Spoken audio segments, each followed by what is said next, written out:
Buenas noches, estimados y estimadas docentes. Gracias por acompañarnos en este ciclo de webinar organizado por la DIFOTS, Dirección de Formación Docente en Servicio. En este webinar, el tercero, la temática que vamos a abordar es cómo realizar el acompañamiento socioafectivo y cognitivo a nuestros estudiantes desde nuestro rol tutor a distancia.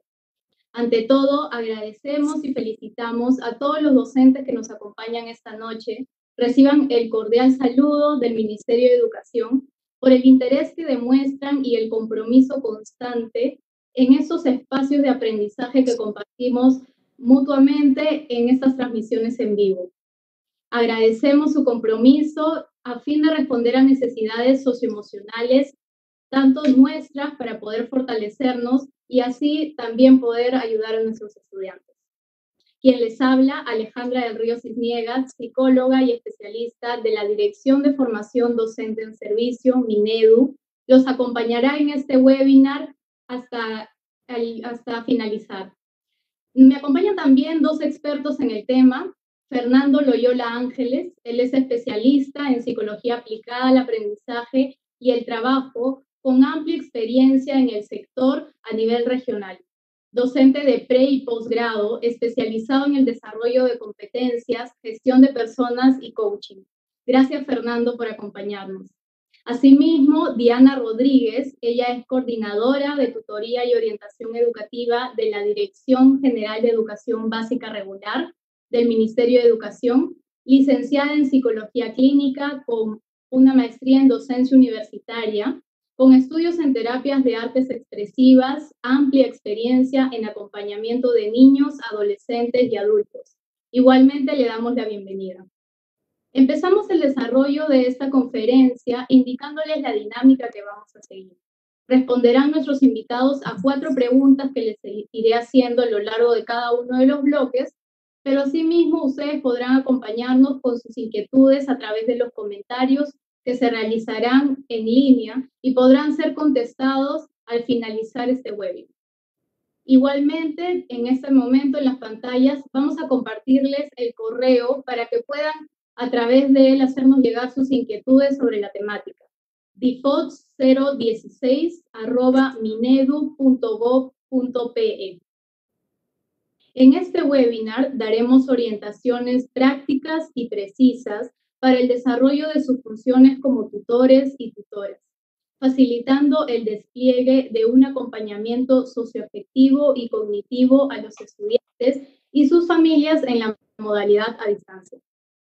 Esto es un contexto completamente distinto a cualquiera que hayamos pasado, en donde las familias están poniendo toda su atención en una forma de responder que involucra los retos económicos, sanitarios y sociales, y continuará así a lo largo de las semanas y meses que vienen.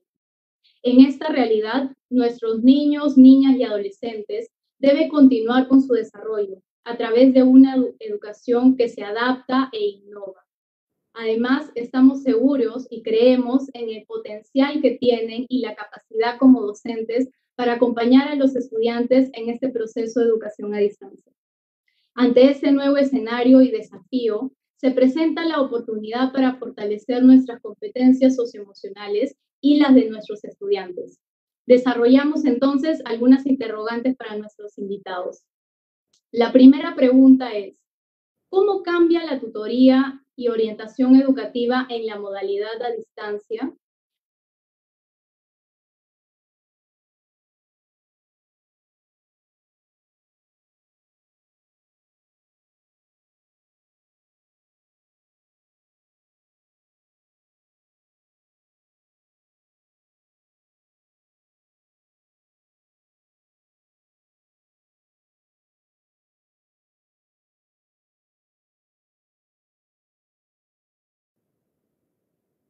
Buenas noches, maestros y maestras. Agradecemos su participación. Es un gusto poder compartir con ustedes este momento de aprendizaje en donde juntos podemos encontrar algunas soluciones frente a esta gran tarea que tenemos de acompañamiento a nuestras estudiantes y a nuestros estudiantes en un contexto por demás retador. Para responder a la pregunta de cómo cambia la tutoría y orientación educativa en la modalidad a distancia, es necesario iniciar comprendiendo que el trabajo de acompañamiento a distancia es muy distinto al que realizamos en un espacio presencial. Intentar trasladar la práctica de un entorno a otro simplemente cambiando de medio de comunicación podría resultar poco efectivo. Vamos a comenzar por comprender algunas diferencias entre la modalidad presencial y la modalidad a distancia. Y para ello tengo una presentación que quiero compartir con ustedes. Voy a ponerla en grande para... Ahora la tecnología es nuestra mejor amiga, ¿no es cierto? Bien. Tenemos algunas diferencias que podemos encontrar desde este espacio de tutoría presencial y la tutoría a distancia, en donde podemos identificar desde ya algunas cosas, como por ejemplo el espacio del servicio. Antes teníamos el espacio físico dentro de la institución educativa, en donde el estudiante y el docente se encontraban en un encuadre específico que ya estaba establecido. Hoy día la tutoría a distancia en el marco de la emergencia sanitaria lo que hace es situarnos a todos en nuestra residencia habitual o en el lugar en el que cada estudiante y cada docente se encuentra. El momento de la interacción habitual también ha cambiado. Antes teníamos un encuadre dentro del horario escolar. Sin embargo, hoy día, a lo largo del día, en un horario flexible, estamos acordando entre el tutor y el estudiante y su familia cuáles serán estos momentos oportunos para hacer este acompañamiento. Asimismo, la participación en la interacción. Antes, el tutor y sus estudiantes, además de los padres, madres y o apoderados, se podían encontrar y conversar juntos a partir de la iniciativa de alguno de estos actores o del mismo tutor. En este caso es el tutor y sus estudiantes hoy día a partir de la tutoría a distancia que en coordinación con los padres y madres de familia van a poder hacer esta coordinación para encontrarse. El foco de trabajo en la tutoría presencial estaba centrado en una programación flexible a las necesidades de orientación y a los intereses de nuestros estudiantes. Hoy día, estas necesidades de orientación surgen a partir de la evolución de la situación de la emergencia sanitaria. Y en cuanto a las estrategias, contábamos en la tutoría presencial con este espacio individual y grupal, estos espacios de participación estudiantil, los espacios con las familias y la comunidad y la orientación educativa permanente. Hoy día priorizamos el acompañamiento al estudiante y el trabajo con las familias. En cuanto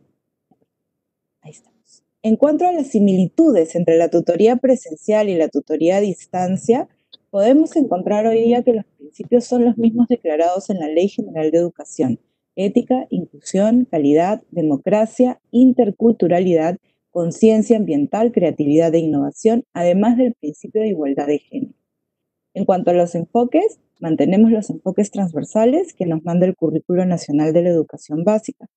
Las dimensiones personal, social y de los aprendizajes se mantienen en ambos formatos.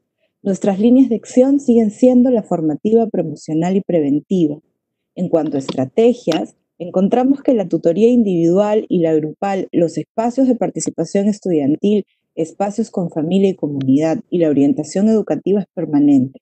Para este contexto del estado de emergencia sanitaria, en el marco de la estrategia de Aprendo en Casa y la modalidad a distancia, estamos priorizando la tutoría individual, la orientación educativa permanente y los espacios de acompañamiento a la familia.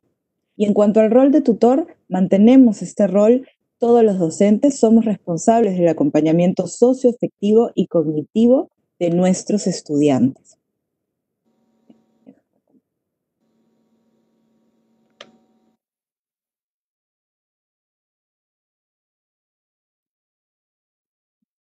Es un reto que podemos mirar con ojos de oportunidad.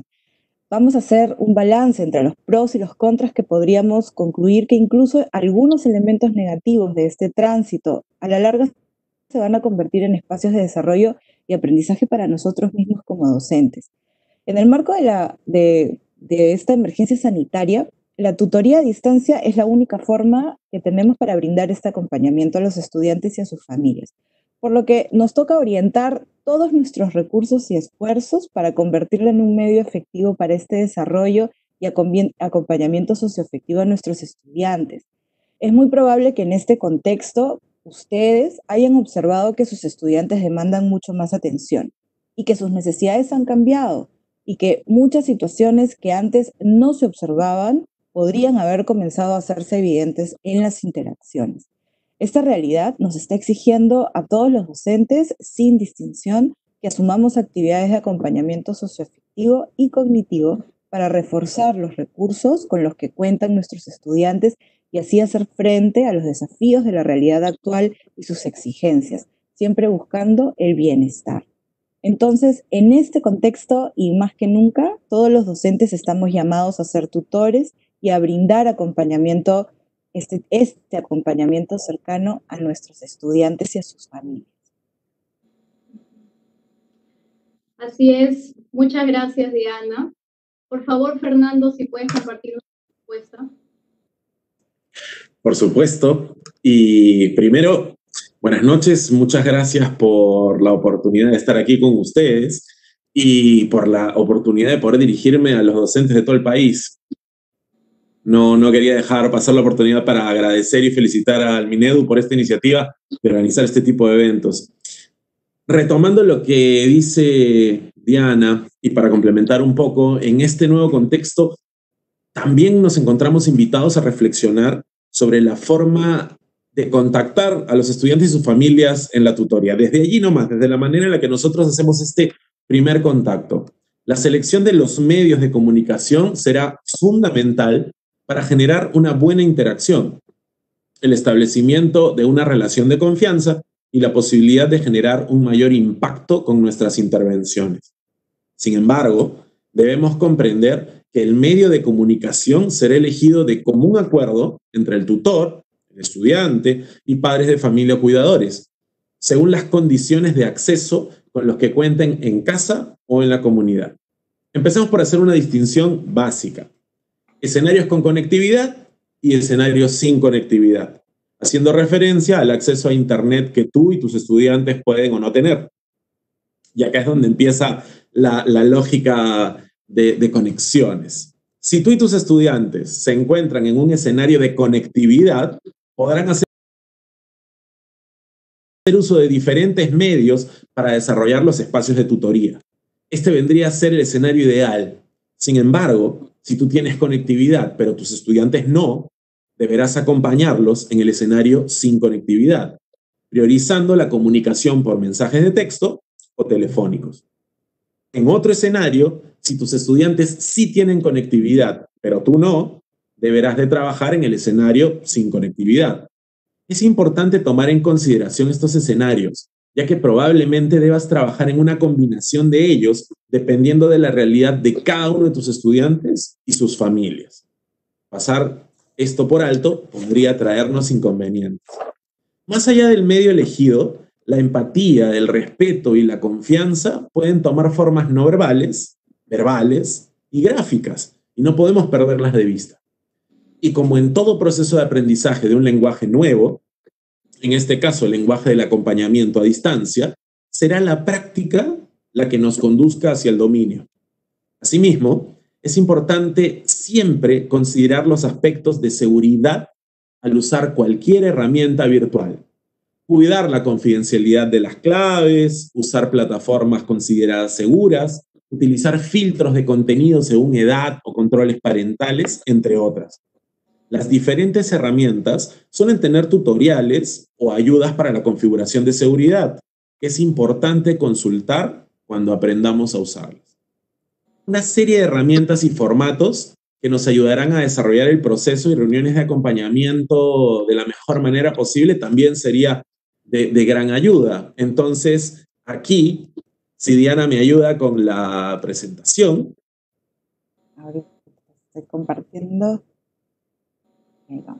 Ahí estamos. Aquí tenemos nosotros algunas posibles herramientas que podríamos utilizar. Por ejemplo, tenemos una primera propuesta que es el árbol de decisiones sobre necesidades de acompañamiento. Yo puedo llegar con una serie de técnicas, herramientas, propuestas, soluciones, pero abrir mi maletín y poder ponerlas todas sobre la mesa sería un poco extenso, tedioso, complicado. Quizás la mejor manera sería empezar a ir según lo que voy detectando, según las respuestas que voy obteniendo, según lo que voy observando, voy eligiendo qué tipo de intervención es la necesaria, e incluso tempranamente, si es que es momento de derivar o no. Luego, también podríamos tener una lista de chequeo para reuniones o acompañamientos. ¿Qué es lo que sucede aquí? Cuando nosotros hablamos de una lista de chequeo, lo que estamos proponiendo es la posibilidad de tener todo lo que necesitamos para que la reunión funcione bien. Y entonces, con esta relación, vamos marcando aquellos elementos que tenemos para que no se nos olvide nada en el camino. Porque en algunas ocasiones podría pasar que se nos olvide algo tan sencillo como lo que acabo de comentar, que yo estoy listo y conectado y me acabo de olvidar que mi estudiante no tiene conectividad. Entonces, ¿qué hago yo tratando de conectarme por un medio al que no tiene acceso?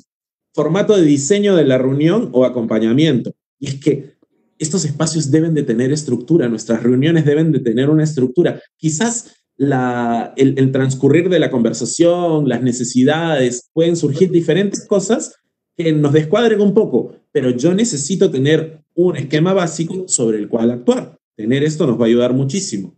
Luego, a ver, ahí estamos, formato de registro de la reunión o acompañamiento. Y es que es bueno también no solamente tomar nota en un blog o en una bitácora o en una hoja, sino que valdría la pena tener este mismo esquema o esta misma estructura que nos permita ir organizando esta historia que estamos creando con cada uno de nuestros estudiantes y sus familias. Y también podríamos tener un formato de registro de acuerdos, porque cada vez que cerramos una reunión que ha sido productiva, provechosa y positiva, deberíamos de llegar a algún tipo de acuerdo o actividad compartida que deberíamos de realizar, tanto las familias, el estudiante y nosotros. Muy bien. También tenemos nosotros un formato de plan de seguimiento, porque viene el tema y cuándo voy a hacer el seguimiento y qué formato va a tener este seguimiento y con qué frecuencia se va a dar y qué espero que suceda. Entonces, es importante señalar que no es que tengamos que usar todos los formatos siempre, y es más, acá solamente tenemos algunos, podrían ser muchos más, sino que son sugerencias para hacer más eficiente el proceso de acompañamiento. Listo. Muchas gracias, Fernando. Muy interesantes las respuestas de ambos, gracias por compartirlas. Por un lado, nos comenta Diana de algunas similitudes y diferencias que hay entre esta tutoría que ya se venía dando de manera presencial y cómo ahora se va a dar de manera a distancia. Y por otro lado, nos comenta Fernando la importancia de este primer paso, que es delimitar cuál va a ser el medio de comunicación para entablar esta tutoría con los estudiantes. Antes de pasar al bloque número 2, quiero mandar algunos saludos de docentes que nos están viendo en esta transmisión en vivo, ¿no? Nos dicen ICA, la región ICA presente, Cajamarca, La Libertad, Iquitos, Arequipa, Apurímac, Lima, UGEL 1, 4, 6 y otros que se están incorporando poco a poco. Muchas gracias por compartir con nosotros este espacio de aprendizaje virtual. Ahora ingresamos al bloque número 2. La pregunta es, ¿cómo desarrollar la tutoría individual en esta modalidad a distancia? Nuevamente empezamos contigo, Diana.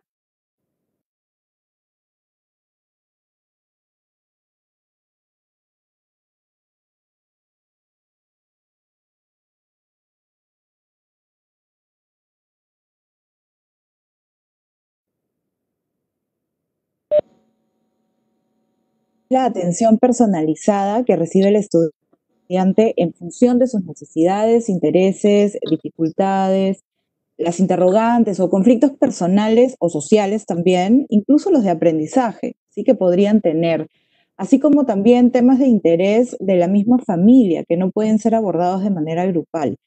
La tutoría individual es planificada y flexible de acuerdo a la demanda de atención, entonces. Como ya se ha mencionado, es nuestro trabajo como docentes tutores lograr que en el proceso de acompañamiento a nuestros estudiantes se trabaje y se reflexione acerca de su desempeño en estos espacios autorreflexivos que nosotros proponemos para que nuestros estudiantes sean capaces de identificar dónde están sus oportunidades de mejora y también dónde están estas grandes capacidades que están consiguiendo, estos logros que están ya desarrollando. En esa línea, lo que se propone aquí es un proceso de intervención de 4 pasos. Y estos 4 pasos yo creo que va a ser mejor si es que se los pongo también en este PPT que tenemos preparado. Es más sencillo mirarlo así en diapositivas. Entonces, en estos 4 pasos, comenzamos con el primer paso que nos dice que es importante identificar. Y para esto es necesario desplegar una serie de herramientas para que los tutores puedan reconocer cuál es el problema que presenta nuestro estudiante, qué es esta problemática que se está presentando, ya sea trabajando directamente con él o ella o indirectamente a través de la familia, porque a veces es la familia la que viene con la consulta, con la preocupación. Es importante que en este primer paso nosotros mantengamos una escucha activa y empática, centrada en el estudiante y en lo que la familia está transmitiendo para poder entender cómo está viviendo la situación problemática, cómo está siendo el contexto y su realidad particular. También es muy importante en este primer paso que nosotros indaguemos acerca del lugar donde viven, qué recursos tienen a la mano para trabajar el acompañamiento, qué tipo de carencias o necesidades podrían estar teniendo en familia, cuál ha sido el impacto de la emergencia sanitaria en esta situación familiar, si es que han habido lamentablemente algún tipo de enfermedad o fallecimiento de uno o más integrantes, y cómo está impactando también de manera económica a la familia. La comunicación debe ser siempre clara y precisa, brindando la oportunidad de escuchar sin juzgar, con la finalidad de generar confianza entre las partes y poder identificar estos objetivos a trabajar con nuestros estudiantes.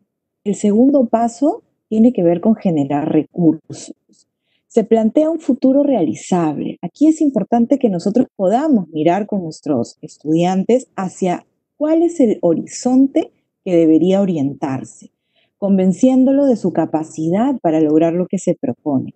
El objetivo en este punto es que el estudiante pueda reconocer cuáles son estos recursos que tiene ya para enfrentar la situación que tiene enfrente, pero también cuáles son estos otros recursos que necesita conseguir o desarrollar, cuáles son estas habilidades que necesitamos ayudarlo a potenciar. Por supuesto, el trabajo con el entorno familiar va a ser fundamental, sobre todo cuando hablamos de niños y niñas pequeños, pero no dejar de lado que los adolescentes también necesitan que nosotros podamos acompañar incluso a sus familias. Un tercer paso tiene que ver con la organización para la acción. Aquí lo que buscamos los tutores es articular los recursos, necesidades y oportunidades, generando un conjunto de propuestas que sean posibles y motivadoras, que conduzcan al estudiante y se aplica también a la familia hacia la acción. Algunas preguntas guía para este paso podrían ser, por ejemplo, ¿qué has pensado hacer al respecto? La idea es poder establecer algunas acciones claras y precisas que nuestros estudiantes necesitan realizar para poder salir adelante, para poder sobrellevar la situación en la que se encuentran o el problema al que se enfrentan. Hay que recordar que se trata de establecer una estrategia, ¿sí? Otra pregunta que podríamos realizar es ¿cuándo o cómo o dónde harías esta acción que estás proponiendo hacer? La forma y los tiempos van a ser siempre muy importantes. Debemos precisar cómo serán realizadas estas acciones, quiénes estarán involucrados, cuál es este campo de protección y de acción que tiene alrededor nuestro estudiante para poder realizar estas acciones, cuáles serán los pasos a seguir, incluso identificar también los obstáculos y los apoyos a los que que puedan tener a su alrededor, ¿no? Aquí es importantísimo que podamos encontrar y determinar qué le podría impedir al estudiante lograr sus objetivos. Y esto puede tener causas familiares, sociales, afectivas, económicas, etc. Un buen plan de acción lo que necesita es construirse considerando las condiciones que pueden significar un obstáculo. Por ejemplo, mi plan no podría ser, nos vamos a reunir en videoconferencia 2 veces por semana cuando nuestros estudiantes no cuentan con dispositivos electrónicos disponibles para tal fin, ¿no? Entonces, tenemos que hacer que sea realista también.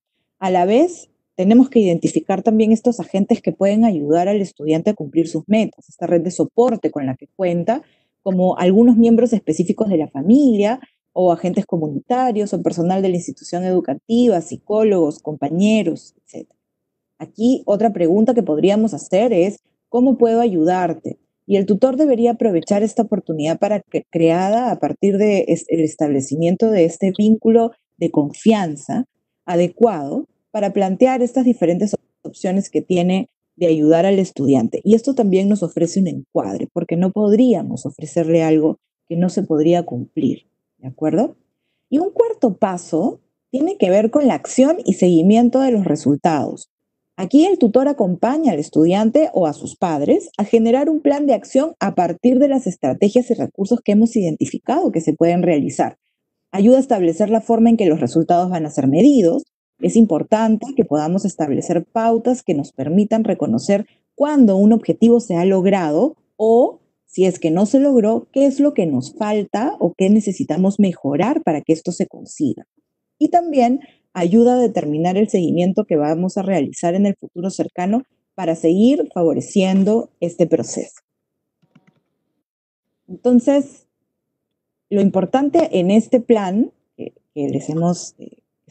que estamos hablando, ¿no? Es justamente que nosotros podamos, a través de estos 4 pasos, buscar que sean un camino sencillo y ordenado para que el tutor pueda seguir y aumentar la efectividad de este proceso de acompañamiento y tutoría, tratando de que este método se aplique desde la realidad y el contexto del estudiante, por supuesto, por lo que una vez más aplicamos a la flexibilidad y a la creatividad del tutor.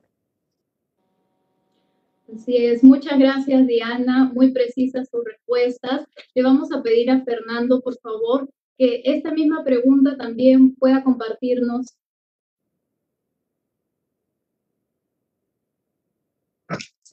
Muy bien, resulta importante en este punto, complementando lo que ya dijo Diana, y en verdad este modelo de 4 pasos no solamente es integrador y bastante completo, sino que nos permite tener esa estructura de la que veníamos hablando hace unos instantes.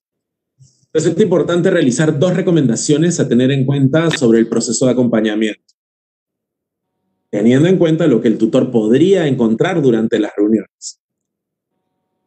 Una primera recomendación es que el tutor debe estar atento a que los estudiantes se encuentren expuestos a situaciones de riesgo o presenten conductas de riesgo.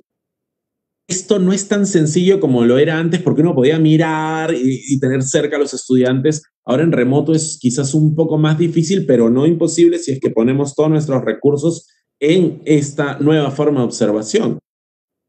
En el acompañamiento se debe estar atento a que los estudiantes, y hay que saber si es que los estudiantes están presentando ciertos cambios o comportamientos que pueden significar la presencia de un problema socioafectivo o psicológico que afecten su desempeño escolar o su bienestar personal. El objetivo no es realizar un diagnóstico o reconocer un trastorno psicológico. Esto debe hacerlo un profesional especializado, recuérdenlo por favor. El real objetivo es poder identificar alertas, reportarlas y así ofrecer a la familia o al equipo docente alternativas para trabajar esos posibles problemas. Por otro lado, también tenemos que tomar en cuenta que el reconocimiento de estas alertas permitirá involucrarlas en el plan de acción a trabajar con el estudiante. Estas acciones incluyen la derivación oportuna a los agentes y canales ya establecidos para el apoyo y protección de los menores, de acuerdo con los marcos normativos que se tienen, como los lineamientos para la gestión de la convivencia escolar, la prevención y la atención de la violencia contra niñas, niños y adolescentes, y el nuevo Código de los Niños y Adolescentes, entre otros, según las situaciones.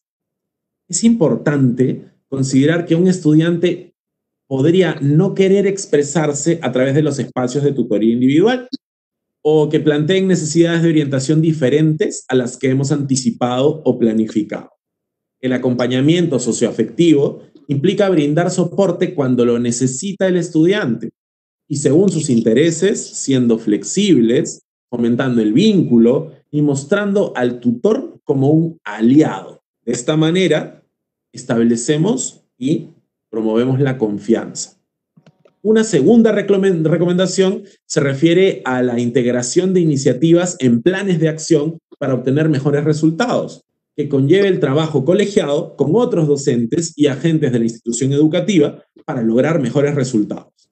El tutor debe constituirse en el nexo entre la familia y el estudiante y la escuela, velando no solo por el trabajo de tutoría en sí mismo, sino promoviendo el diálogo necesario con los docentes encargados de la formación cotidiana. Se trata de poner a la comunidad educativa al servicio del desarrollo y el bienestar del estudiante. Muchas gracias a ambos por su respuesta, a Fernando y a Diana. Veo que se están incorporando también docentes desde Amazonas, Huancavelica, Ancash, San Martín, Lima provincias. Veo de Cepagua, Atalaya, Ucayali. Les mandamos muchos saludos y les agradecemos que estén acompañándonos en este espacio. Entonces, Diana nos ha compartido cuáles son los 4 pasos específicos para poder hacer esta tutoría. Y por su parte, Fernando también nos ha comentado qué importante son poder identificar estas alertas que podamos ver en nuestros estudiantes y también considerar importante trabajar de la mano con un profesional de la salud mental, porque si bien podemos dar estas alertas, no es la idea que el docente realice algún descarte psicológico o algún diagnóstico, ¿no? Entonces, vamos a ingresar al bloque número 3. La pregunta es, ¿cómo desarrollar la orientación educativa de manera permanente en este contexto que estamos viviendo de educación a distancia? Te invitamos, por favor, Diana, a responder la pregunta.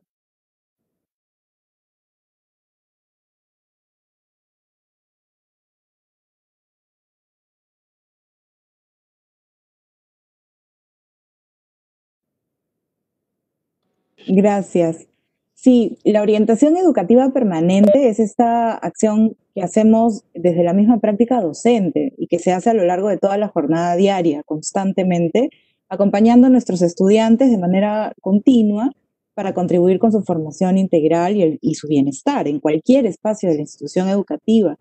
Entendemos que es un proceso de ayuda específica y espontánea que realizan todos los docentes para poder contribuir con el desarrollo de nuestros estudiantes y del grupo de estudiantes también, ya sea que estén o no a nuestro cargo, y es a partir de situaciones que emergen de una necesidad del estudiante o que también identificamos como docentes, ¿no?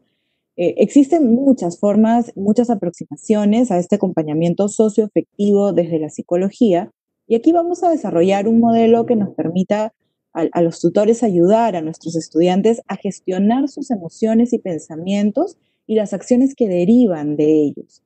El trabajo como tutores nos debe entonces basarse en la observación de la conducta, estar muy pendientes de lo que estamos observando, de lo que estamos sintiendo en nuestro grupo, para poder ayudarlos a gestionar estas emociones y acompañar su desarrollo socioafectivo. Y esto hoy en día es muy importante.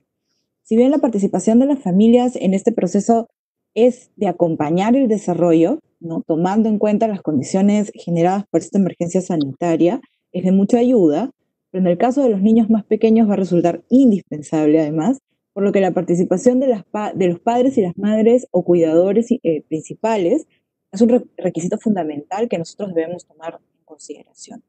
La gestión emocional implica 4 variables.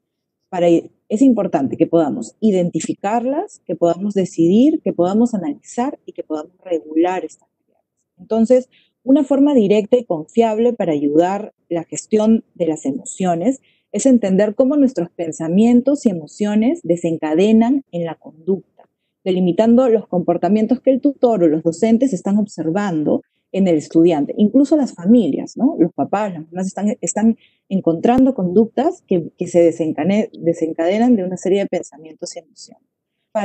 Recordemos, que el tutor y los docentes estamos observando constantemente y que es importante que podamos regular desde el espacio de acompañamiento en la tutoría estas respuestas conductuales para ayudar a hacerlas más ajustadas a los requerimientos de nuestro entorno, enfocado siempre en el bienestar y en el bienestar tanto de nuestros niños, niñas y adolescentes como también de la familia. Las emociones usualmente parecen ir y venir sin control, ¿no? Podríamos pensar que que no tenemos control sobre ella. Sin embargo, nosotros podemos, y usualmente lo hacemos, ejercer alguna medida de gestión emocional cuando el estado afectivo es muy fuerte o está impactando una meta personal o laboral, como cuando estamos muy estresados y esto no nos permite aprender o no nos permite encontrar alternativas de solución frente a un problema. Podemos sugerirle a nuestros estudiantes estrategias para regular sus emociones, tales como concentrarse en su respiración, tomar un paseo corto, tal vez hacer un poco de ejercicio, tomando las medidas de seguridad necesarias, conversar con algún amigo, tomar una siesta o leer un libro, o pensar en la situación de una manera distinta. Y esta última estrategia, la de pensar en la situación de una manera diferente, es la que me gustaría desarrollar a continuación con ustedes. Para eso voy a recurrir nuevamente a la tecnología, rápidamente a la tecnología, ¿sí?, para explicar este cuadrito que estoy poniendo al frente. La conducta emocional se inicia en el momento en el que la situación, entendida como la propuesta del entorno o un suceso que escapa a nuestro control, dispara un pensamiento automático. Es decir, lo primero que pasa por nuestra mente cuando evaluamos esa situación. Este pensamiento automático nos va a llevar directamente a sentir una emoción que surge de esta lectura o de esta interpretación que le hemos dado a la situación. Lo que esta emoción nos haga sentir va a impactar directamente en las acciones que realizaremos en respuesta a esta situación que se presentó. Y mientras más intensa sea la emoción, más fuerte e intensa será la acción. Aquí, las emociones surgen luego de haber evaluado la situación en la que nos encontramos. Esto se hace de manera automática. La regulación emocional va a ocurrir cuando nosotros podemos analizar este pensamiento, el que nos está generando la emoción, de manera positiva o negativa.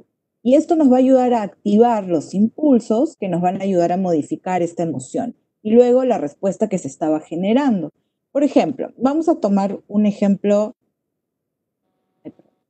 Mis rayitas. Vamos a tomar un ejemplo de modelo de gestión emocional. Por ejemplo, aquí les presentamos un problema. Tecnología, no me abandones. Yo podría pensar en la situación podría ser, tengo dificultades para realizar las actividades de aprendo en casa, que son algunas situaciones que nos han hecho llegar las familias a través de esos espacios que tenemos con familias semanalmente, ¿no? Entonces, la situación problema puede ser, tengo dificultades para realizar las actividades de aprendo en casa. Esto va a disparar un pensamiento automático. No soy capaz de aprender así. Necesito apoyo. Este es un tipo de pensamiento que podría ocurrir, ¿no? Este pensamiento me va a llevar a una emoción, que puede ser sentirme desanimado, sentirme frustrado o sentirme ansioso, ¿de acuerdo? Y una vez que el pensamiento y la emoción se han instalado, va a disparar entonces una acción. Voy a dejar de prestar atención al programa porque sé que no podré aprender. Y esto nos está diciendo que en este ciclo de emoción, de situación, pensamiento, emoción y acción, nosotros debemos atender desde el momento en el que surge la situación, ¿no? Entonces aquí, en el modelo de gestión emocional, el tutor debe ayudar al estudiante a plantear pensamientos alternativos que respondan a otras posibles interpretaciones de la situación, de tal manera que se puedan cambiar estas emociones tal vez de cólera o de ansiedad o de frustración o ira, por otras que puedan ser controladas de una mejor manera. Entonces aquí podríamos pensar que en esta situación problema, tengo dificultades para realizar las actividades de aprendo en casa. Si yo cambiara este pensamiento de no soy capaz de aprender así por tal vez otra alternativa, como sería tengo cierta dificultad para aprender así, pero ¿no? Podría encontrar tal vez esta es una situación nueva para mí, lo nuevo necesita de un periodo de adaptación, ¿no? Distintas alternativas al pensamiento que no sea solamente el negativo, me puede llevar a sentir otra emoción. Si yo lo pienso como, ok, es una situación nueva para mí y las cosas nuevas me pueden tomar un poco de tiempo, pero lo puedo conseguir, la emoción ya no sería desánimo o frustración, sino tal vez sería de tal vez incluso no solo es entusiasmo, sino también un poco de intriga por cómo voy a conseguirlo, ¿no? Y esto me lleva a acciones distintas. Tal vez ya no dejo de prestar atención, sino que busco alternativas o pregunto o consulto o traslado mi preocupación para encontrar en mi red de soporte alguna ayuda que me pueda ayudar a trabajar sobre esto, ¿no? En el caso de, vamos a poner otro ejemplo, ¿no? En el modelo de gestión emocional, ¿cómo sería una solución? Hemos visto el problema, ahora vamos a ver alguno que nos plantea una solución, ¿no? Por ejemplo, este es otro caso que también hemos ido escuchando y atendiendo a través de estos espacios que tenemos con familias, ¿no? Este es mi último año de colegio y no percibo que estemos aprendiendo lo necesario para salir preparados para los estudios superiores. Esta es la situación problema. Frente a la incertidumbre de este grupo de estudiantes que está por terminar su ruta académica en la escuela básica, ¿no? Una preocupación que surge y que es importante es justamente que tal vez percibo que no estoy aprendiendo lo mismo. Esta ha sido una preocupación, ¿no? Y esto me puede llevar a el siguiente pensamiento. Aprendo en casa está reforzando competencias clave para desarrollar una carrera a futuro. Quizás deba pensar nuevamente mis opciones. Si es que yo me enfoco en la alternativa de este año se están priorizando una serie de competencias, este año estamos priorizando a partir de la coyuntura una serie de situaciones significativas para conseguir que todos cumplamos con nuestra ruta y con nuestro perfil de egreso, esto me podría llevar a una emoción distinta, ¿no? A tener interés, optimismo, curiosidad, a sentirme entusiasmado por este nuevo espacio formativo, por esta nueva estrategia que me está obligando a desarrollar competencias que tal vez antes no había desarrollado con tanta necesidad, ¿no? Como las competencias tecnológicas, que son tan necesarias en un mundo como el nuestro. Lo que me llevaría también a una acción específica que sería voy a prestar más atención al programa y voy a buscar alternativas para seguirme preparando. Entonces vemos aquí que dentro del modelo de gestión emocional se trata de que como acompañantes podamos fomentar y ayudar a que nuestros estudiantes se detengan a atender la situación y analizarla antes de desanimarnos rápidamente por lo que nos ocurre, y esto es algo que podemos practicar nosotros también, es detenernos a analizar la situación para comprender qué es lo que está originando en mis emociones, qué estoy sintiendo, y para poder plantear pensamientos alternativos que me ayuden a bajarle la intensidad a las emociones y tal vez cambiarlas por otras más adecuadas que sí me contribuyan para poder tener más control sobre las acciones que voy a tomar a continuación. Esto no solamente para el contexto de aprendizaje, esto nos puede servir para cualquier situación en donde estemos trabajando la gestión emocional. Muchas gracias, Diana. Estoy segura que todas las recomendaciones que están brindando les van a servir a los docentes tutores. Le voy a pedir ahora a Fernando que pueda también compartirnos su respuesta. Bueno, dado que se ha hablado de la orientación educativa como una práctica permanente enfocada en el desarrollo socioafectivo del niño, niña y adolescente, el tutor debe manejar para ello herramientas que le permitan generar un adecuado espacio de diálogo y aprendizaje. Se propone el uso de 3 prácticas clave. Primero, pensemos en la escucha activa y consciente, de la cual ya nos ha comentado un poco Diana y me gustaría complementar. Cuando hablamos de escucha activa y consciente, estamos hablando de esta capacidad de mantener atención focalizada, no solo en el discurso del estudiante o de sus familiares, sino de poder entender e interpretar su lenguaje también no verbal y paralingüístico. De allí, si es que contamos con escenarios de conectividad y podemos tener una videoconferencia, funcionaría muy bien. Pero ¿qué pasa cuando no lo tenemos? Pues podríamos trabajar afinando nuestra capacidad de escucha y tratando de ver qué pasa con el tono de voz, con la fluidez del lenguaje, entre otras cosas. Una sugerencia es que si se usan medios de conexión digital y en la medida de lo posible, se puede usar video y audio para ver y escuchar al estudiante. Aunque la comunicación sea vía telefónica o por mensaje de texto o correo electrónico, la práctica de escucha activa implica que el tutor pueda prestar mucha atención a lo que el estudiante quiere decir y a la expresión de sus emociones. Es necesario pedir al estudiante que verbalice lo que siente, incluso ayudándose con emoticones, dibujos u otros recursos a la mano. Quizás hoy en día el lenguaje de los emojis sea un lenguaje que nosotros no solamente tenemos que aprender, sino que también tendríamos que estar tan familiarizados para poder conocer qué representa cada uno de ellos y de esta manera interpretar un poco este lenguaje que para nuestros estudiantes es natural ya. Y nos podemos estar perdiendo gran parte de la expresión emocional justo por no entender este lenguaje. Segundo, el diálogo apreciativo. La técnica de diálogo e indagación se concentra en las fortalezas y recursos de las personas. El diálogo apreciativo a mí me gusta mucho justo por eso, porque podemos tener una conversación para renegar y frustrarnos y fastidiarnos y la verdad les juro que después de eso quizás uno sienta alivio o se puede sentir peor, pero lo que sí nos queda claro es que la realidad no cambió. En cambio, si es que yo me baso en fortalezas y recursos, puede que de allí extraiga el plan que estoy buscando. Es este cambio de mirada del que nos hablaba Diana hace un momento con la estructura y que luego se conectaría con este plan de acción del que también hemos estado hablando.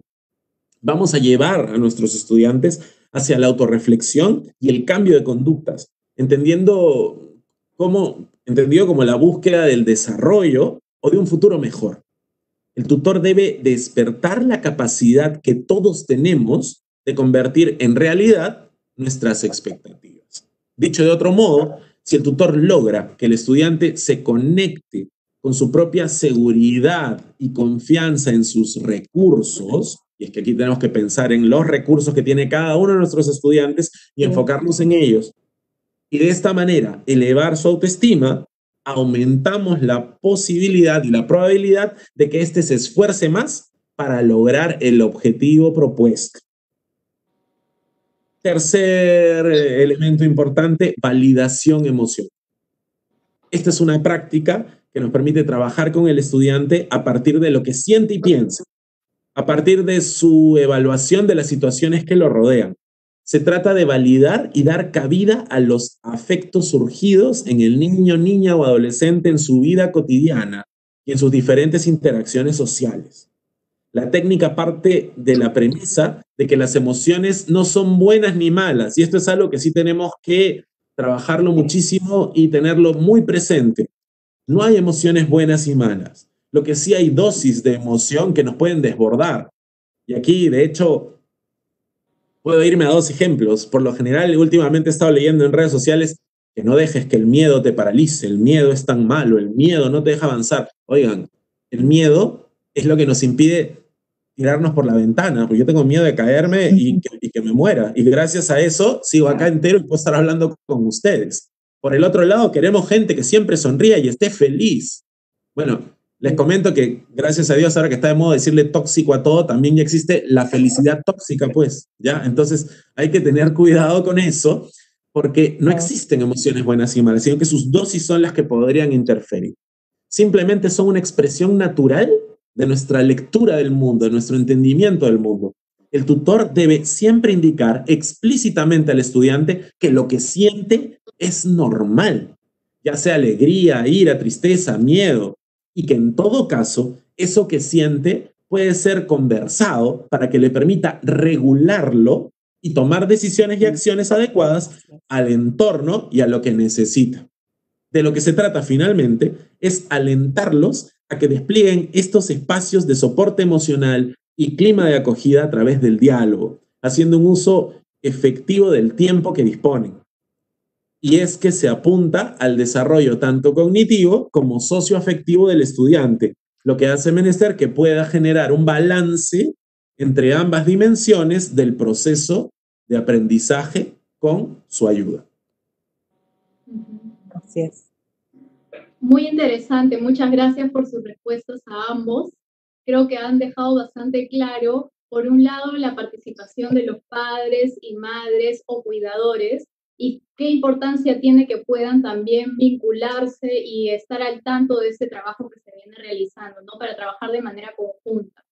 Igualmente, como todos tenemos claro, el fin último del proceso de tutoría es aprender a regular estas emociones, estas respuestas conductuales, y ahí bien Diana nos ha dado el modelo de gestión emocional, ¿no? Y bueno, finalmente Fernando nos ha compartido 3 recomendaciones muy concisas y súper prácticas, que es la escucha activa y consciente, el diálogo apreciativo y la validación emocional, ¿no? Qué importante es validar las emociones de nuestros estudiantes, nuestras propias emociones también. Entonces, vamos a continuar con el bloque número 4. En este caso, la pregunta sería, ¿cómo trabajar con la familia para que contribuya a este desarrollo socioafectivo que estamos mencionando justamente de sus hijos e hijas, ¿no? Diana, por favor, si puedes compartirnos su respuesta.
Para que esta estructura se genere, ¿no? Requieren que el tutor primero se encuentre actualizado en torno a la crisis sanitaria, porque esto es un pedido de información, y sus relaciones con otros temas de actualidad, como seguridad, trabajo, economía. Es importante que podamos comprender, explicar y clarificar el contexto, ¿no? Y ubicar al tutor en una posición generadora de confianza, ¿no? Por otro lado, es importante mantener un esquema en la reunión que nos permita seguir una secuencia que va de la necesidad al plan de acción. Una persona que reconoce un objetivo comunicativo claro y un diálogo alineado a este objetivo va a confiar más en su interlocutor que aquella que participa de una conversación que es errática, circular, sin un foco claro, ¿no? También es importante que cuente con herramientas, con prácticas de acuerdo al nivel que puedan ser de utilidad para las familias. Escuchar es muy importante, pero es importante recordar también que hemos mencionado que muchas personas buscan orientación y que esperan recibirla. Para ello, es importante que sepamos que ustedes cuentan con orientaciones que están preparadas justamente para las familias y que publicamos semanalmente en las plataformas del Minedu, en Aprendo en Casa, y que también existen normas que contienen orientaciones para el trabajo con familias, como la Resolución Viceministerial 093 y la Resolución Viceministerial 097. Estas contienen recomendaciones para este contexto de emergencia sanitaria específica, pero quiero reforzar la idea de que en Aprendo en Casa hay un espacio específico donde todas las semanas se pone información, artículos, cartillas, infografías, videos que pueden servirles de utilidad para trabajar con familias. Escuchen de manera activa también, con la finalidad de profundizar y comprender estas necesidades, tal y como lo mencionaba Fernando hace un rato, la escucha activa, ¿no? Tener claras cuáles son las preocupaciones y las condiciones por las que atraviesa la familia en estos momentos. Hay que tomar nota de estos puntos clave, ¿no? Eso sería una muy buena idea, tomar nota de los puntos clave para evitar que se nos pierda información relevante y que tengamos que plantear nuevamente estos modelos para comprender mejor la situación. Hay que mantener una actitud positiva con un fundamento realista. Tal vez esto sea una de las cosas más difíciles, ¿no? La actitud positiva en un momento como este puede ser complejo. Acompañar a las familias en el proceso para mejorar sus prácticas y fortalecer sus competencias parentales o apoyar a sus hijos para que logren sus objetivos requiere de una mirada de oportunidad. Es decir, que nosotros podamos ser capaces de confiar en que la familia tiene lo necesario para lograr lo que se propone. Si nosotros le trasladamos esta confianza a la familia, ellos van a sentir que son capaces de hacerlo. También es importante que promovamos que las familias compartan sus experiencias con otras familias a través de entornos virtuales para formar una red de soporte entre ellos, en la que puedan aprender de sus buenas prácticas, ¿no? Y que se brinden también contención. Esto es lo que queremos con la comunidad educativa. Entonces, si ponemos en práctica estas sugerencias, es muy probable que la confianza se instale de manera sólida en la relación que tienes ya con las familias, con los padres, madres y cuidadores. Y quiero repetir algo que ya hemos dicho antes. Se trata de un método que debe aplicarse desde la realidad y el contexto de cada familia, por lo que una vez más apelamos a la flexibilidad, a la sensibilidad y a la creatividad de nuestros tutores. Diana, muchas gracias. Solo te voy a pedir si nos puedes repetir la primera recomendación, porque parece que hubo ahí un problema con el audio y los docentes nos están pidiendo. La primera parte, hiciste una recomendación antes de ingresar a las buenas prácticas. ¿Sí puedes repetir eso, por favor? Sí, les estaba comentando que hablábamos del encuadre, ¿no? De lo importante que es sentar las bases para el trabajo con las madres, padres y cuidadores, es poder generar estructura. Cuando se acercan a nosotros a pedirnos orientación o ayuda, lo que las personas esperan, nuestros estudiantes, las familias esperan, es encontrar una respuesta que satisfaga sus necesidades. Y por eso es tan importante que nosotros podamos tener una estructura clara sobre lo que van a encontrar, ¿no? Esto de estar actualizados frente a lo que la emergencia sanitaria nos está trayendo, cómo podemos tratar temas de actualidad, que además son muy importantes para nosotros mismos también, ¿no? Para poder cuidarnos, para poder afrontar y comprender y explicar y clarificar también el contexto en el que estamos ahorita todos juntos. No sé si es que repito todo, de repente lo que sí podemos mencionarles ahorita a todos los que nos están viendo en este momento es que todo lo que estamos conversando hoy está en una guía, en unas orientaciones que ya están publicadas en Aprendo en Casa. Hoy día han aparecido publicadas. En un ratito más les voy a mostrar cómo llegar a esta guía para que ustedes puedan ver el detalle de todo lo que hemos conversado, lo que ha aparecido en el PPT, las orientaciones que estamos dando. Lo van a encontrar ahí para que no se preocupen si es que algo se me perdió a la hora que hablé. En el audio. Sí, con muchas gracias, Diana. Creo que con eso has podido concluir la parte que había habido un problema con el audio, pero ya está perfecto. Ahora, por favor, sí te voy a pedir, Fernando, que puedas compartirnos tu punto de vista, ¿no? A esa respuesta. Perfecto. Un punto clave en el acompañamiento a las familias es fijarnos en las competencias parentales. Estas son las capacidades prácticas que tienen las madres y los padres para cuidar, proteger y educar a sus hijos e hijas y asegurarles un desarrollo suficientemente sano. En el contexto actual, resulta indispensable trabajar sobre ellas pensando en nuestros estudiantes. Otro punto importante, y siguiendo las propuestas que ya mencionaba Diana de la RUM 093-2020, resulta indispensable que como tutor tomen en cuenta las siguientes recomendaciones al momento de trabajar con padres, madres y cuidadores. Nuestra primera recomendación es, por favor, que utilicen medios y formas de comunicación con las familias que resulten efectivas en este contexto. Además de tomar en cuenta si se trata de un escenario con o sin conectividad, cosa que ya les comenté, consideren, por favor, que los mensajes deben ser breves, puntuales, sólidos y centrados en soluciones. Tanto por el bien de las familias como para ustedes, que esperaría no estén escribiéndose mucho, hablando mucho, cuando hay formas de ser directos, asertivos, claros y brindar un apoyo.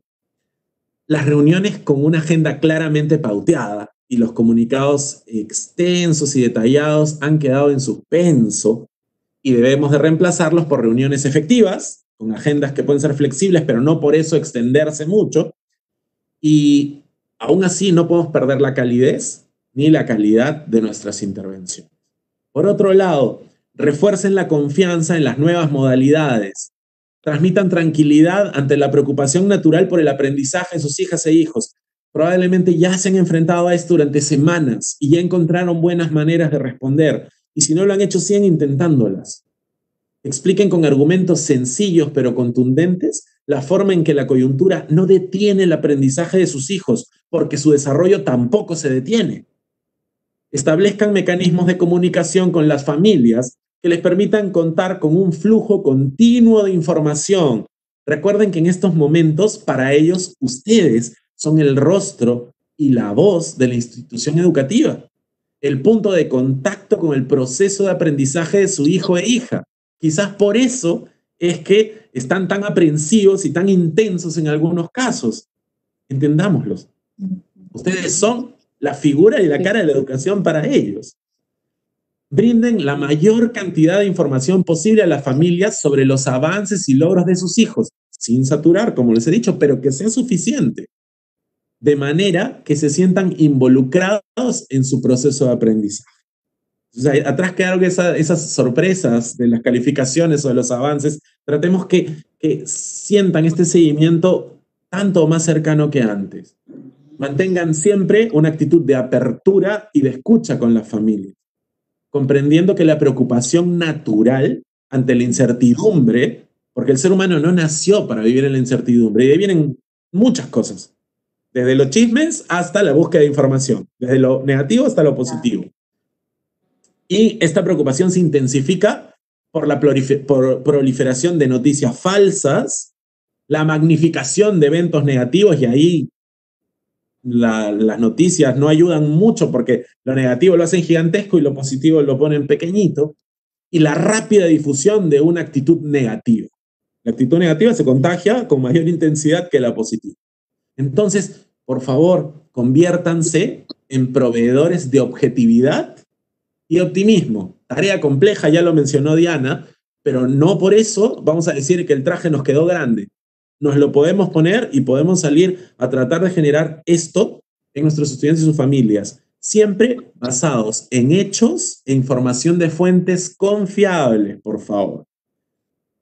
Recuérdenles, además, que cada persona es dueña de su aprendizaje, pero que la familia comparte la responsabilidad por los logros de este proceso, por lo que es indispensable desarrollar recursos, y acá viene esta lista hermosa que a todos nos cae, desarrollar recursos en la familia como la paciencia, el respeto, el cuidado, la empatía, la resiliencia, que es un término que está tan de moda, pero que tenemos que aprender no solamente a entenderlo, sino a abrazarlo y desarrollarlo, y sobre todo, el cariño.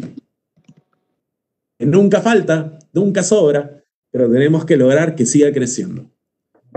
Finalmente, apóyense en los recursos y canales de la estrategia Aprendo en Casa. Ya lo mencionó Diana, y de verdad, yo soy fanático de los recursos de Aprendo en Casa y aprendo muchísimo yo también, porque en realidad tenemos todo a la mano. Lo único que tenemos que hacer es empezar incluso a generar nuestras propias articulaciones para asimilarlos y volverlos nuestros.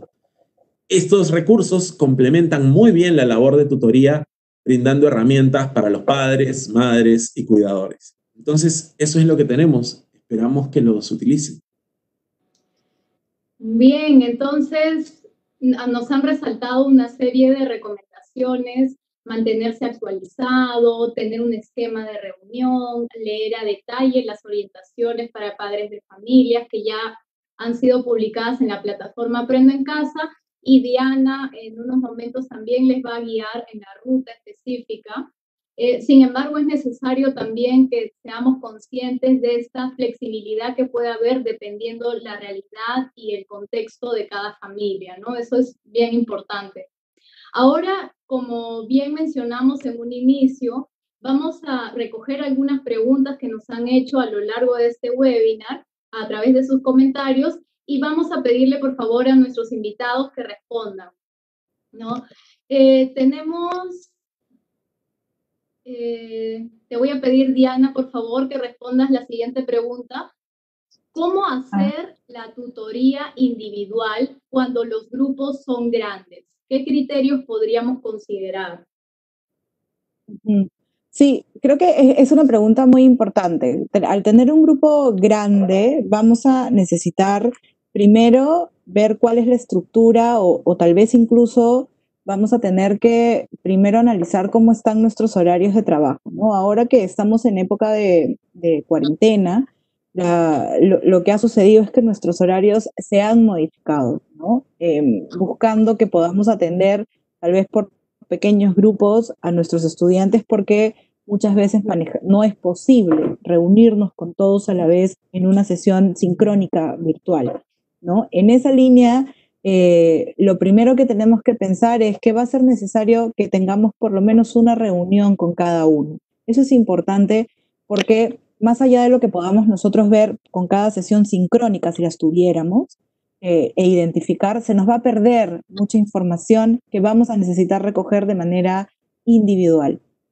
Tal vez no podamos reunirnos con todos todas las semanas, ¿de acuerdo? Y esto es importante decirlo también. Conversemos con el director de la escuela, veamos cuáles son las orientaciones que nos está dando la escuela para que podamos gestionar estos espacios con la familia de manera individual, ¿de acuerdo? Y creo que va a ser muy importante que podamos priorizar también. Es importante atenderlos a todos. Van a haber algunos que van a ser necesario, tal vez, tener o atender primero, justamente atendiendo a una gran necesidad o a una coyuntura familiar compleja, y tal vez vamos a necesitar muchos mayores espacios con ellos y su familia, ¿no? Y en otro caso podríamos pensar en hacer la tutoría por pequeños grupos, ¿no? Si es que tenemos la posibilidad de hacerlo de manera sincrónica, en un entorno virtual, que lamentablemente no podemos acceder todos a ello, pero si fuera posible, tener pequeños espacios grupales también podría ayudarnos, ¿no? Grupos de 5 puede ayudarnos a tener una conversación con ellos, ¿de acuerdo? Es importante priorizar, es importante identificar cuáles son tal vez las situaciones más complejas para atenderlas primero, pero sí es necesario que tengamos al menos una reunión con cada uno de nuestros estudiantes que podamos distribuir a lo largo de la semana o de las semanas, ¿sí? Listo, muchas gracias, Diana. Le vamos a pedir ahora a Fernando que nos responda de manera un poco concisa, porque estamos con el tiempo y tratar de responder la mayoría de preguntas. ¿Cómo hacer frente a la ansiedad de los padres para que sus hijos avancen en los contenidos? Buenísimo, es una excelente pregunta. La ansiedad parte, y tengamos en cuenta esto, en muchos casos del no saber qué hacer. Entonces, un padre que no tiene idea de qué hacer desborda. ¿Qué es lo primero que yo puedo hacer? Es trabajar dándole algunas recomendaciones marco, algunos elementos de referencia para que ese padre, esta madre, entiendan cuál sería su rol, de qué manera podría actuar, y a partir de eso empezar a observar pequeños avances. No esperamos pues que pase a un nivel espectacular su hijo, quien venía arrastrando algún problema y ahora de pronto se volvió el mejor estudiante del país, pero si empieza a descubrir que en la participación del padre o la madre está generando un poco más de motivación, quizás un poco más de dedicación, quizás algún aprendizaje que te comentan, entre otras cosas. De ahí la importancia de descubrir cuáles son estos indicadores. Y con eso baja esta ansiedad, baja esta aprensividad, porque empiezan a darse cuenta que ya tienen una pequeña fórmula que genera pequeños resultados y probablemente la siguiente conversación sea, profesor, ¿y ahora qué sigue? ¿No? Y entonces vamos creando un círculo virtuoso. Y yo quisiera, si me permites, Alejandra, quisiera complementar la respuesta de Fernando, claro, que es importante que nosotros le podamos transmitir a las familias que aprendemos en todo momento y en todo lugar. Estamos diseñados para aprender. La forma en la que se están proponiendo hoy día las experiencias de aprendizaje van a desarrollar, van a ayudar a seguir desarrollando las competencias en nuestros hijos. Recordemos que nosotros estamos hablando de un currículo que promueve el desarrollo progresivo de las competencias. Por lo tanto, hoy día tal vez no estemos avanzando tan rápido en una competencia, pero miren lo que está pasando con la competencia, por ejemplo, que ve la tecnología, con la competencia que está viendo ciudadanía, con las competencias estamos desarrollando, estamos fortaleciendo mucho más rápido, algunas otras que tal vez iban a tomar más tiempo. Y lo interesante de nuestro currículo es que nos permite que nosotros podamos ir avanzando progresivamente a nuestro propio ritmo a través de las competencias hasta lograr el perfil de egreso. Y eso lo vamos a conseguir hoy día, lo vamos a conseguir mañana, lo vamos a seguir trabajando durante todo el trayecto educativo con sus hijas y con sus hijos. Y ese es un mensaje importantísimo que tienen que saber nuestras familias. El currículo nos permite que nosotros vayamos avanzando progresivamente. Van a seguir aprendiendo en casa, en la escuela, en el parque, todo el tiempo aprendemos. Es solo cuestión de saber cómo fortalecer, cómo reflexionar, cómo acompañar. Y para eso hay información en Aprendo en Casa, en las orientaciones para familias también. Así es, muchas gracias. Muy importante eso que nos mencionas, que todos estamos aprendiendo, ¿no? Los docentes, los estudiantes, los padres de familia, todos trabajando juntos. Entonces, Diana, quería hacerte una pregunta que también nos han hecho llegar. Nos dicen, ¿cómo se podría trabajar la tutoría individual con niños pequeños de 3, 4 años? ¿Qué es lo que se sugiere para este ciclo?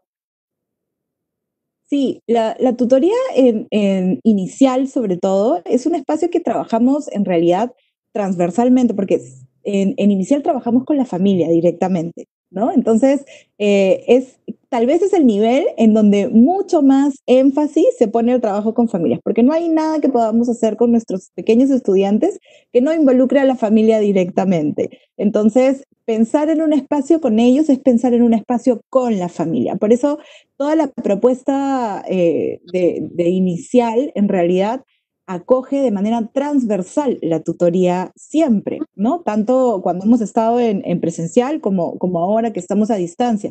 Los espacios que podamos tener con la familia nos van a servir para trabajar con nuestros pequeños estudiantes sobre las dificultades o sobre los aciertos, logros, necesidades que vayan surgiendo. Y aquí, más bien, probablemente quienes tengan más cosas que decirnos van a ser los padres y las mamás, el papá, ¿no? que el mismo estudiante, ¿no? Que nuestro mismo pequeño, ¿no? Entonces ahí, básicamente, en inicial lo tenemos que pensar de esta manera, es el trabajo con la familia.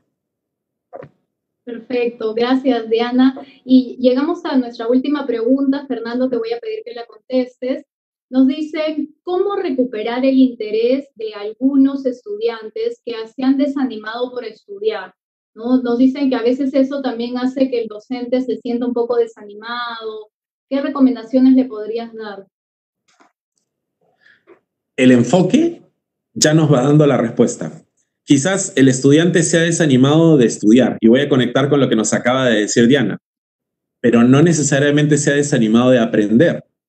Entonces, tenemos que entender que una cosa es lo que nosotros entendemos como estudio y otra cosa es la posibilidad de explorar desde el mismo estudiante, porque acá viene el tema.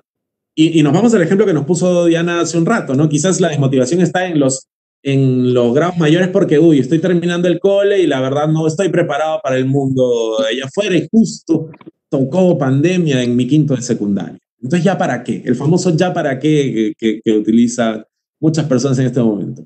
¿Ya para qué? Bueno, entonces vamos a hablar, y hace un rato hablábamos de esta mirada apreciativa. Entonces empecemos por el lado de qué te gusta, qué te interesa, qué quieres lograr. Si es que yo planteo la lógica no desde hoy y el problema, sino desde cómo te estás mirando pensando en la generación de un objetivo a futuro, es más, yo puedo recuperar eso que está generando la desmotivación. No es que yo quería, terminando el colegio, hacer tal cosa que ya no se va a poder. No sé, seguir mis estudios superiores. Bueno, hablemos de tus estudios superiores. ¿Qué es lo que quieres estudiar? ¿Qué te gustaría hacer y por qué? Ahora, ¿cuál es la ruta que te lleva hasta allá? Entonces, yo voy a esquivar el problema para irme de frente al futuro deseado y construir hacia ese futuro deseado un plan que me permita generar esta reconexión del estudiante. Entonces, ¿qué sí le interesa? Ya sé que no le interesa, ahora quiero saber qué sí. Quiero conectarme con ese sueño caído para ver cómo podríamos reformularlo de tal manera que siga existiendo. Entonces, es una labor de repensar la situación y de tratar de utilizar todos los recursos.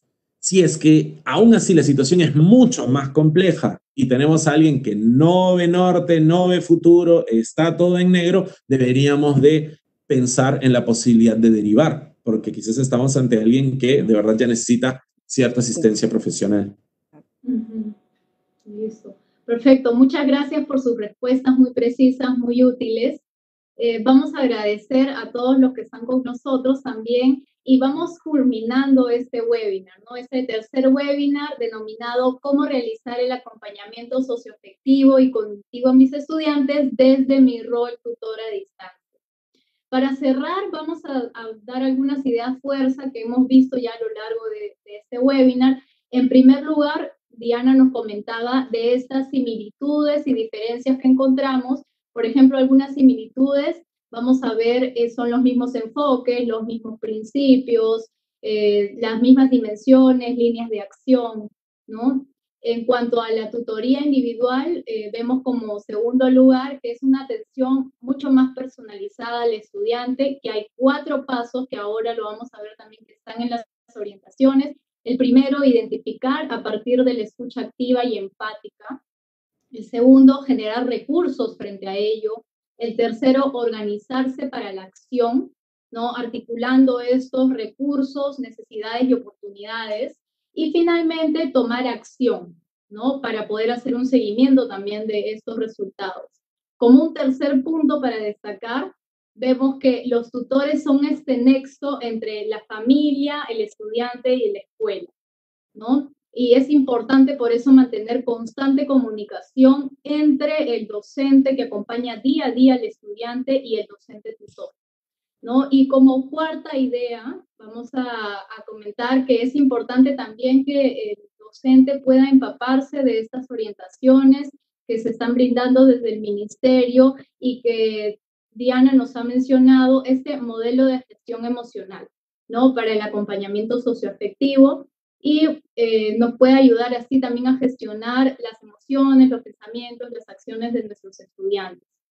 Finalmente, la escucha activa es permanente. Ahí es muy importante la validación emocional que hagamos de nuestros estudiantes y trabajar de manera conjunta con las familias, ¿no? Utilizando el medio de comunicación que mejor se acomode según el contexto en el que estamos. Bueno, de esta manera, estimados, estimadas, hemos llegado al final de este webinar. Les agradecemos mucho a todos aquellos docentes que nos acompañan de distintas partes de nuestro país, a todas las personas que nos han seguido durante esta casi hora y media que estamos en la transmisión. Y le voy a dar las palabras a Diana para que pueda ya despedirse y agradecemos su participación, ¿sí? Diana, tal vez en ese momento puedes aprovechar también para decir la ruta de las orientaciones. Ya, perfecto. Voy a compartir ahorita mi pantalla. No sé si está en pantalla ahorita. Sí. Aprendo en casa. Ya. En principio, creo que es importante que todos sepamos que dentro de Aprendo en Casa hay varios espacios importantísimos para nosotros, pero cuando queremos trabajar directamente con docentes, para encontrar esta guía debemos entrar a docentes, luego debemos entrar a gestión de emociones y ciudadanía activa, y aquí vamos a encontrar la guía que les estaba comentando, que ha salido hoy sobre el tema que estamos trabajando.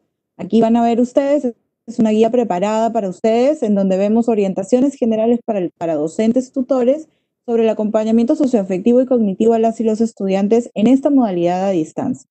Quiero aprovechar también para mostrarles este otro espacio rápidamente, que es de familias, porque las familias necesitan mucha orientación y aquí hay insumos que les van a servir a ustedes para hacer este acompañamiento, desde orientaciones generales sobre cómo las familias pueden acompañar Aprendo en Casa en cada una de sus modalidades, hasta temas de inclusión y atención a la diversidad, seguridad y protección del estudiante en este contexto virtual. Aquí hay pautas y orientaciones específicas sobre cómo cuidarlos.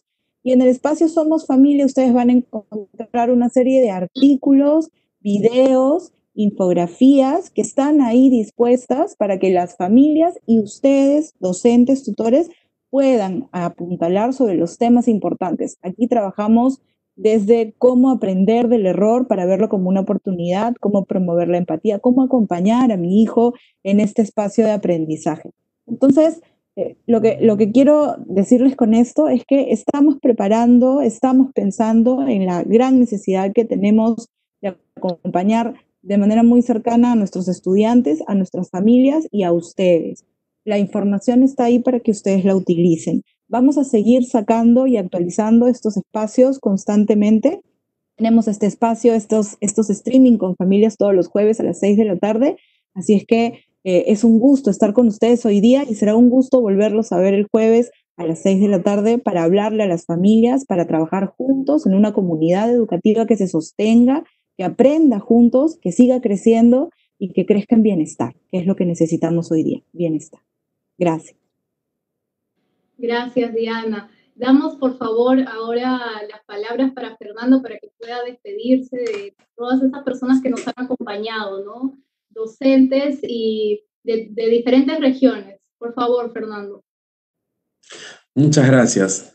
Primero, gracias a todos ustedes por estar aquí, porque definitivamente el hecho de tenerlos después de una jornada de lunes, para mí es una demostración de compromiso y es una demostración de interés, y más allá de cumplir con una función, es esa forma en la que ustedes viven su rol y están inspirando a una generación completa en medio de una situación para la cual nadie nos preparó.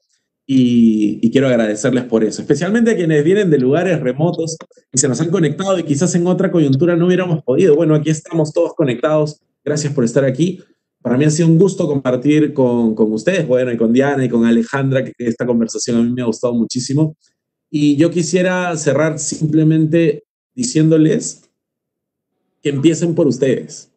Es decir, que todo el trabajo que hacen y todo el esfuerzo que hacen y todo este punto que termina en cansancio, que no los agote. También ustedes empiecen a cuidarse a ustedes mismos, tengan estos diálogos con ustedes mismos, reúnanse, convérsenlo, busquen estos espacios para que ustedes también puedan hallar ese bienestar, ese cuidado emocional, porque si nosotros nos cuidamos, podemos cuidar a nuestros estudiantes.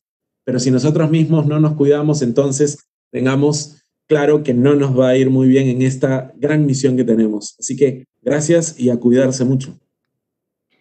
Así es, coincido completamente con lo que nos dice Fernando, ¿no? Que es importante cuidar a nosotros mismos para poder así cuidar a los demás. Bueno, damos por finalizado este tercer webinar del ciclo de conferencias que estamos sacando desde la Dirección de Formación Docente en Servicio, denominado Fortalecimiento de las Competencias Socioemocionales en el Contexto de Emergencia Sanitaria. Ha sido un agrado poder moderar con nuestros invitados. Esperemos que vamos a seguir trabajando, ¿no? De manera junta. Quiero decirle a todos los docentes que nos están observando que esta transmisión en vivo y la que ya hemos venido realizando se guardan en el Facebook de Perú Educa, por donde estamos realizando la transmisión en este momento, y si no, también pueden encontrarlo en la página web envivo.perueduca.pe. Asimismo, hacerles recordar que nuestra dirección de correo electrónico difots016@minedu.gov.pe para las inquietudes que puedan tener y tal vez algunas que no se han podido absorber en estos momentos. Muchísimas gracias a todos por sintonizarnos. Los esperamos en otra oportunidad. Hasta luego.